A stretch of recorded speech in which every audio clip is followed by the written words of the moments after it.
கர்த்தருடைய நாமத்துக்கு மகிமை உண்டாவதாக. May all glory be to God's soul name today.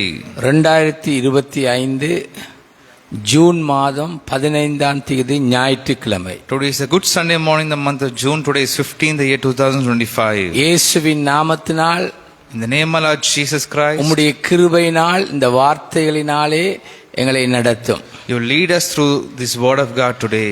வார்த்தைகளுக்காக வாழ கிருபை செய்யுங்க. Let us live for the word's sake today. பரிசுகளை பெற கிருபை Let செய்வீர்கள். us receive prizes for obedience. Amen. Amen. என்னுடைய பிரசங்க தலைப்பானது, The topic of my message today is கீழ்ப்படிதலினாலே பரிசில்கள். prizes for obedience. நீங்கள் வீட்டிலே வாசித்து பாருங்கள். You can read at home and see. உபாகமம் 11வது அதிகாரம் 8வது வார்த்தையிலிருந்து 32வது வார்த்தை வரை வீட்டிலே வாசித்து You பாருங்கள். can read and see at home the book of Deuteronomy chapter 11 verse 8 to 32. கிறிஸ்தவர்களாகிய நாம் கற்பனைகளை கைக்கொண்டு வாழ வேண்டும். We Christians must live our lives obeying God's commandments. இது சிறப்பான நன்மைகளை காண செய்யும். In this way we will see a lot of benefits in our life. முதலாவது குறிப்பு, As my first point, கர்த்தரை அன்பு கூர்ந்து. love to God.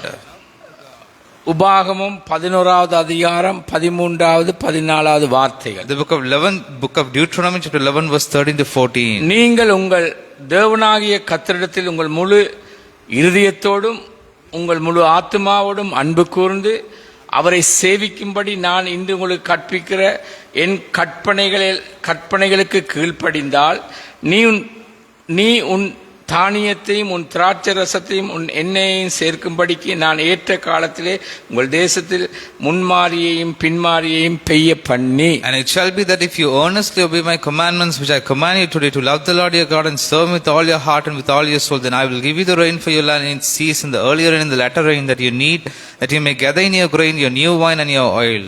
கவனியுங்கள், கற்பனைகளை கைக்கொள். One, abide by his commandments. கீழ்ப்படி. Obey him. இரண்டாவது, அவரையே சேவி. To worship him only.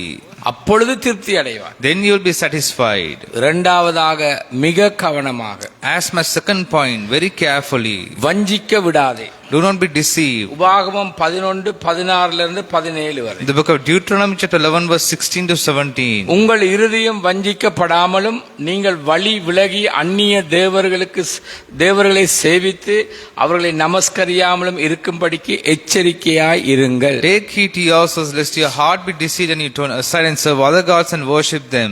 இல்லாவிடில் கர்த்தருடைய கோபம் உங்கள் மேல் மூண்டு மழை பெய்யாமல் போகவும் தேசம் தன் பலனை கொடாமல் இருக்கவும் வானத்தை அடைத்து போடுவார்.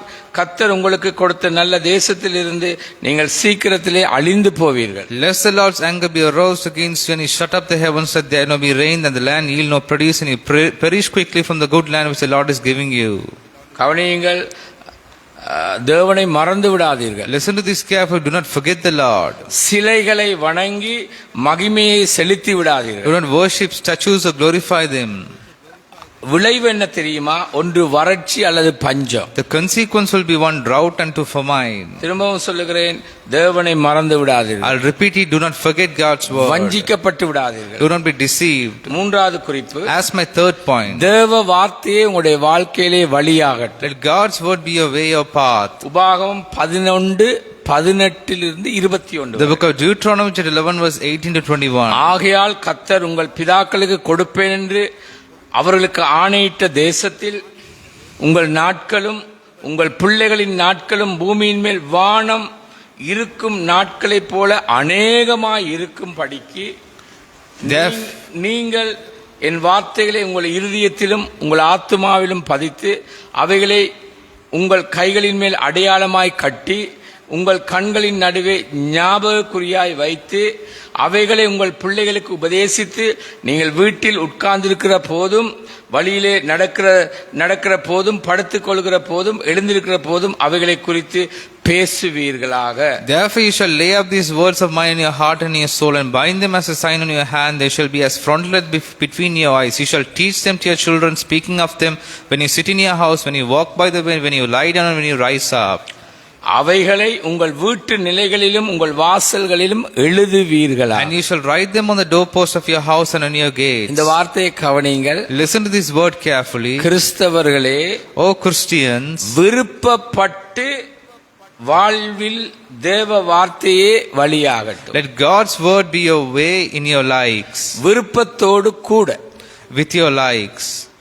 விருப்பத்தோடு கூட. You should love God's word. இரண்டாவது, கைகளின் மேல் அடையாளமாய் கட்டி, அதாவது கீழ்த்தரமான அல்லது தகுதியற்ற செயல்களை செய்யக்கூடாது. Let us not do any degrading actions with our hands. மூன்றாவது, 3. நம் கண்களின் நடுவே வார்த்தையை வைக்க வேண்டும். Let us keep God's word between our eyes. அதாவது நம்முடைய நினைவுகளை தேவன் ஆளுகை செய்ய இடம் கொடுக்க வேண்டும். That is, we must give room to God so that He can rule our thoughts and feelings. எதை பார்க்கின்றோம், எதை விரும்புகின்றோம். What do we see and desire in our lives? ஆகையினாலே Therefore, நாலாவது, 4.